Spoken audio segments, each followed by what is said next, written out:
सत श्री अकाल दोस्तों, वेलकम टू गुनाना केयर्स। आप सबका हार्दिक स्वागत है। 2-3 अलग अलग जगहों से रिक्वेस्ट आई थी कि बात करें, कुछ होम्योपैथिक दवा बताएं फॉर मसल वीकनेस, मांसपेशियों में सिकुड़न, स्पेशली मसल्स बहुत थिन हो गई हैं, मसल मास जैसे ना खत्म होता जा रहा है, मसल्स श्रिंक कर गई हैं। आज बात करेंगे मांसपेशियों में सिकुड़न, shrivelling of muscles, thinning of muscles, muscle mass का वेस्ट होना कह लें, कम होना, डिक्रीज होना, वी कॉल मस्कुलर एट्रोफी। कई बार ऐसे केस आते हैं देखने में जहां ना देखने में खुद को, पेशेंट को सबसे पहले महसूस हो जाता है कि मसल उसका ना श्रिंक कर गया है। ये ज्यादातर बाजुओं में या हमारे टांगों में, एक्सट्रीमिटीज में दिखता है, और मसल मास जैसे ना कम हो गया, मसल्स थिन हो गई हैं, पतली हो गई हैं, मसल मास डिक्रीज हो गया। और उसके साथ सिर्फ मसल मास डिक्रीज नहीं होता, स्ट्रेंथ भी कम हो जाती है, मांसपेशी में ताकत कम हो जाती है। इस वजह से, इस सब की वजह से क्या होगा, जब मसल्स श्रिंक हो गई हैं, नॉर्मल से कम हो गई है ना, तो कई बार ऐसा होता है कि हमारा ना वो ऑर्गन जैसे ना साइज छोटा हो गया लगता है। हमारी टांग जैसे फॉर एग्जांपल, बाजू जैसे फॉर एग्जांपल, उसका मसल का साइज कम हो गया। आइए बात करते हैं मस्कुलर एट्रोफी की, श्रिवलिंग ऑफ मसल्स, मांसपेशियों में सिकुड़न।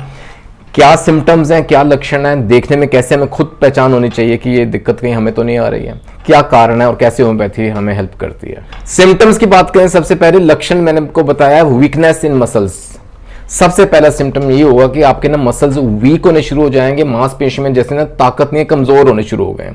और बड़ा प्रमुख, बहुत ही प्रमुख, प्रोमिनेंट इसका सिम्टम आप खुद देखने में पता लगता है, जैसे मैंने शुरू में बताया साइज कम हो गया मसल का, उस ऑर्गन का जहां मसल अटैच्ड है ना, लगेगा जैसे वो, जैसे फॉर एग्जांपल हमारी आर्म, हमारी लेग, दूसरी से अगर कंपेयर करें तो ऑर्गन का साइज छोटा हो गया, क्योंकि मसल का साइज श्रिंक हो गया, मसल का साइज कम हो गया। 3 और प्रमुख सिम्टम्स उभर के आते हैं, that is numbness, tingling and pain. वो जो अफेक्टेड मसल है ना, जहां ये असर दिख रहा है आपको, मसल के ऊपर असर हो रहा दिख रहा है ना, तो वहां नंबनेस आएगी, वहां ना सुनपन महसूस होता है, हमें सुन्न होना शुरू हो जाता है, सिम्टम्स आते हैं। टिंगलिंग होती है, झंझनाहट सी महसूस होती है उस मसल में।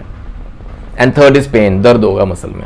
और इस सब की वजह से क्या होगा, चलने में दिक्कत आएगी। अगर हमें टांगों में ये दिख रहा है, ये असर दिख रहा है, या लेग के मसल्स में अफेक्ट हो रहा है, तो ट्रबल वॉकिंग, चलने में दिक्कत आएगी। कई बार आपने देखा होगा, जो जिन्हें दिक्कत रह रही है ना, वो ना बैलेंस करते समय भी दिक्कत आती है, वाइल वॉकिंग ना इम्बैलेंस सा हो जाता है, और कई बार there is tendency to fall, हम गिर भी जाते हैं, बैलेंसिंग में दिक्कत रहती है।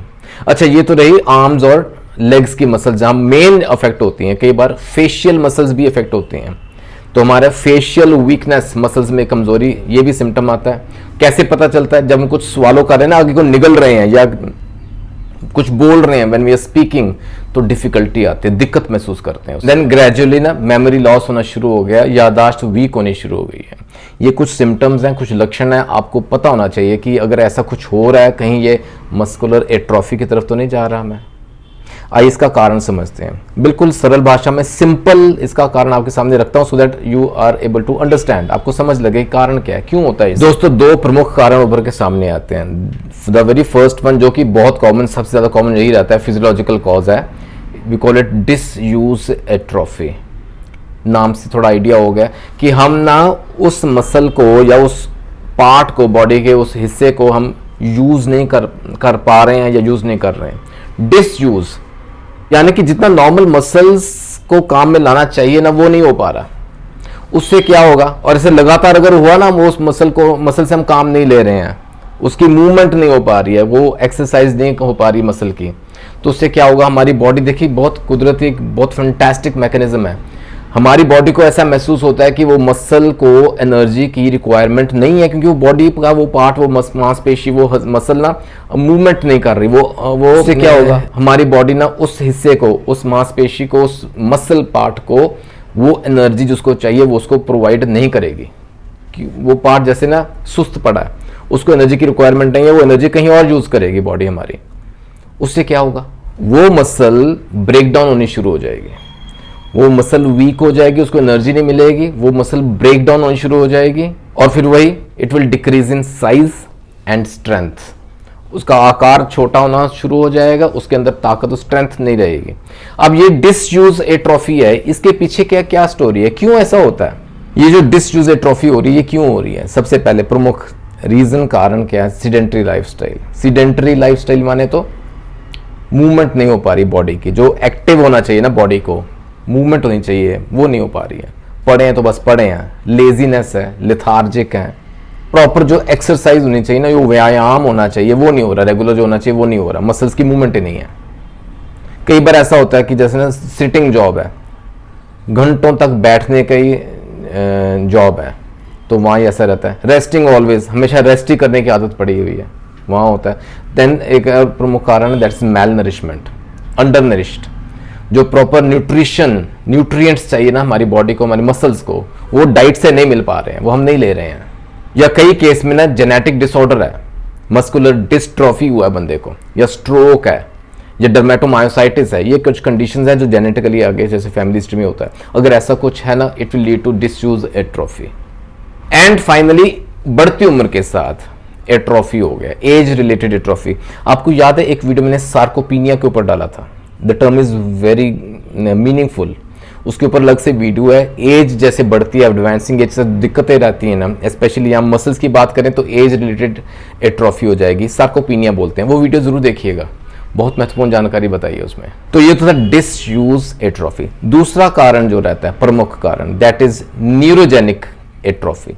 अब देखिए पता है क्या होता है, हमारे जो मसल्स है ना, they are connected with nerves. अब बेसिक प्रोसेस क्या होता है, हमारा ब्रेन जो है ना, हमारा दिमाग है, मस्तिष्क है, वो ब्रेन जो है ना, वो सिग्नल्स भेजता है पर्टिकुलर नर्व्स के थ्रू टू दैट ऑर्गन। उस मसल को वो सिग्नल जाता है कि वो कॉन्ट्रैक्ट करे। अब वो मसल कॉन्ट्रैक्ट करेगी तो वो ऑर्गन की मूवमेंट हो पाएगी। अब जैसे उदाहरण के लिए, फॉर एग्जांपल, मैंने अपनी बाजू को खोलना है, इसको मूव करना है, बाहर को करना है, अंदर को करना है, ये मूवमेंट करनी है, कुछ भी, कुछ उठाना है, कुछ पकड़ना है, तो ब्रेन सिग्नल भेजता है नर्व्स के थ्रू कि वो पर्टिकुलर मसल कॉन्ट्रैक्ट हो। वो कॉन्ट्रैक्ट होगी तो इसकी मूवमेंट पॉसिबल हो पाएगी। अब किसी कारण से वो नर्व डैमेज हो गई है, वो नसों की सप्लाई जो हो रही है ना, उसमें दिक्कत आ गई, कोई डिजीज हो गया, कोई बीमारी हो गई है, नर्व्स की इंजरी हो गई है, चोट लग गई अंदर नर्व की। उससे क्या होगा, वो जो सिग्नल आ रहा है या आना चाहिए उस मसल को, वो नहीं आ पाएगा। ठीक है, जिस वजह से वो मसल कॉन्ट्रैक्शन नहीं हो पाएगी, जिस वजह से वो मसल अपना कार्य नहीं कर पाएगी, वो ऑर्गन की मूवमेंट नहीं हो पाएगी। फाइनली क्या हुआ, वो मसल मूव नहीं कर रही, कॉन्ट्रैक्शंस रिलैक्सेशंस नहीं हो रही हैं, एट्रोफी के सिम्टम आने शुरू हो जाएंगे। फिर वही ऊपर वाली स्टोरी दोहराई जाएगी, मसल कॉन्ट्रैक्शंस नहीं हो रही है, हमारी बॉडी को लगता है कि वो मसल काम नहीं कर रही, अपना कार्य नहीं कर रही है, तो उसको प्रॉपर एनर्जी नहीं देगी, वो मसल का ब्रेक डाउन होना शुरू हो जाएगा। This is called neurogenic atrophy, यानी कि एट्रोफी तो हो रही है लेकिन कारण क्या है, न्यूरोजेनिक है। अच्छा, अब एक और बहुत महत्वपूर्ण सवाल सामने उभर के आता है कि ये पूछते हैं लोग कि सर क्या ये जो मस्कुलर एट्रोफी हो रही है, ये शरीर जो थिननेस है, मसल मास कम हो रहा है हमारी बॉडी का, क्या ये रिवर्स हो सकता है, क्या इससे वापसी पॉसिबल है? तो मैं आपको एक ऑनेस्ट आंसर दूंगा। इसमें पता है क्या होता है, ये जो डिसयूज एट्रोफी कारण बनते हैं ना, जिस वजह से ये हो रहे हैं, यानी कि मसल को हम खुद काम में नहीं ला पा रहे या नहीं काम ले रहे उससे, वो जो डिसयूज एट्रोफी शुरू वाला फर्स्ट रीजन, उसमें कुछ हद तक वापसी पॉसिबल है। लेकिन अगर जो सेकंड कारण मैंने बताया ना, न्यूरोजेनिक एट्रोफी, यानी कि नर्व सप्लाई डेड हो गई है, वो कुछ डिजीज से, इंजरी की वजह से वो सप्लाई नहीं हो पा रही, उससे वापसी पॉसिबल नहीं है, it can not be reversed.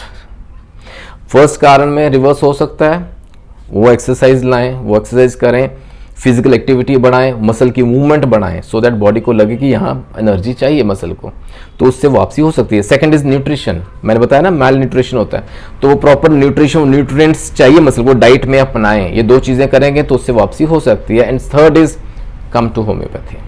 खैर, जो न्यूरोजेनिक एट्रोफी है ना, उसको भी कोशिश करते हैं आजकल ना by physical therapy, electrical impulses are send, electrodes लेके ना उस अफेक्टेड मसल के ऊपर, स्किन के ऊपर लगाई जाती हैं, और स्मॉल या मॉडरेट कह लें इलेक्ट्रिकल इम्पल्सेस आर सेंड, उन्हें जैसे झटके लगते हैं, लगाए जाते हैं, सो दैट वो हरकत में आए, वो पार्ट, वो मसल। तो कोशिश करने में क्या अर्ज है। स्टिल कम टू होम्योपैथी, जो बेटर ऑप्शन है हमारे पास, बिना किसी साइड इफेक्ट के आपके मसल्स को हरकत में लाएगी। सबसे पहले आपके सामने रखता हूं एक प्रमुख रेमेडी होम्योपैथिक दवा जिसका नाम है एब्रोटेनम।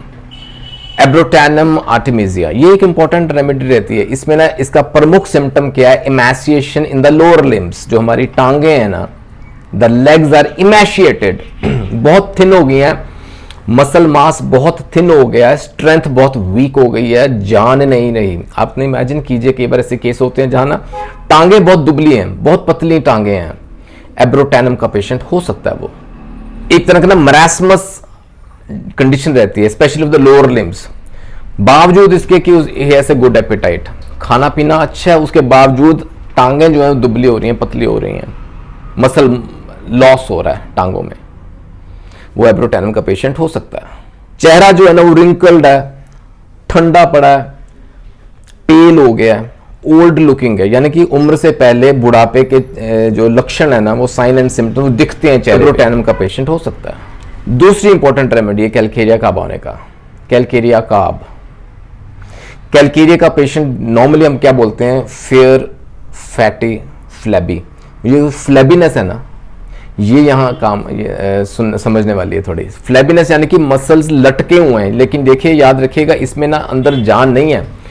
ओबेसिटी की तरफ जा रहा है पेशेंट, मोटापे की तरफ जा रहा है, लेकिन अंदर स्ट्रेंथ नहीं है, ताकत नहीं है, देखने में शरीर फुला फुला सा है। That is a calcarea carb patient. ऐसे पेशेंट में ना ट्रेम्बलिंग होती है टांगों में, कंपी सी महसूस करता है, वीकनेस महसूस होता है, कमजोरी महसूस करता है टांगों में, लेग्स में स्पेशली। और मसल्स में ना, मांसपेशी में टीयरिंग सी होती है, पेन महसूस करता है। उसकी वॉक भी थोड़ी क्लमजी सी होती है, थोड़ी ऑकवर्ड सी होती है, टेंडेंसी टू फॉल डाउन, गिरने की संभावना होती है, इम्बैलेंस सा हो जाता है, वो कैलकेरिया का पेशेंट होगा। और तीसरी बहुत महत्वपूर्ण दवा है प्लम्बम मेटालिकम, प्लम्बम मेट। इसके जो पेशेंट है ना, वो प्रोग्रेसिव मस्कुलर एट्रोफी दिखाता है, यानी कि समय के साथ धीरे धीरे प्रोग्रेस होती जा रही है। जो मांसपेशियों की श्रिवलिंग है ना, थिननेस है, सिंकुड़न है, ये धीरे धीरे बढ़ती जा रही है, दिक्कत बढ़ती जा रही है। और साथ में जुड़ा हुआ क्या सिम्टम है? That is sciatica. याद रखिएगा, शियाटिका साथ जुड़ा। मसल्स में ना पेशेंट को ट्विचिंग होगी, टिंगलिंग होगी, नंबनेस होगी, पेन हो सकती है। ये 4 इंपॉर्टेंट सिम्टम्स हैं। वहाँ plumbum met can be of immense help. और याद रखिए कि वो ना पैरालिसिस का पेशेंट है, ये पैरालिसिस जैसे सिम्टम्स आ रहे हैं, स्पेशली लोअर एक्सट्रीमिटीज, नीचे टांगों के हिस्से में ना पैरालिसिस होना, अधरंग होना शुरू हो गया, वहाँ प्लम्बम मेट बहुत इंपॉर्टेंट रोल अदा करती है। खैर, जो भी आपकी रेमेडी उभर के निकलती है ना, start with small potency, ideally 30 CH में शुरू कर सकते हैं, 2 ड्रॉप्स दिन में 2 बार। बेहतर होगा आप अपने फिजिशियन की सलाह लें before taking any of the remedies.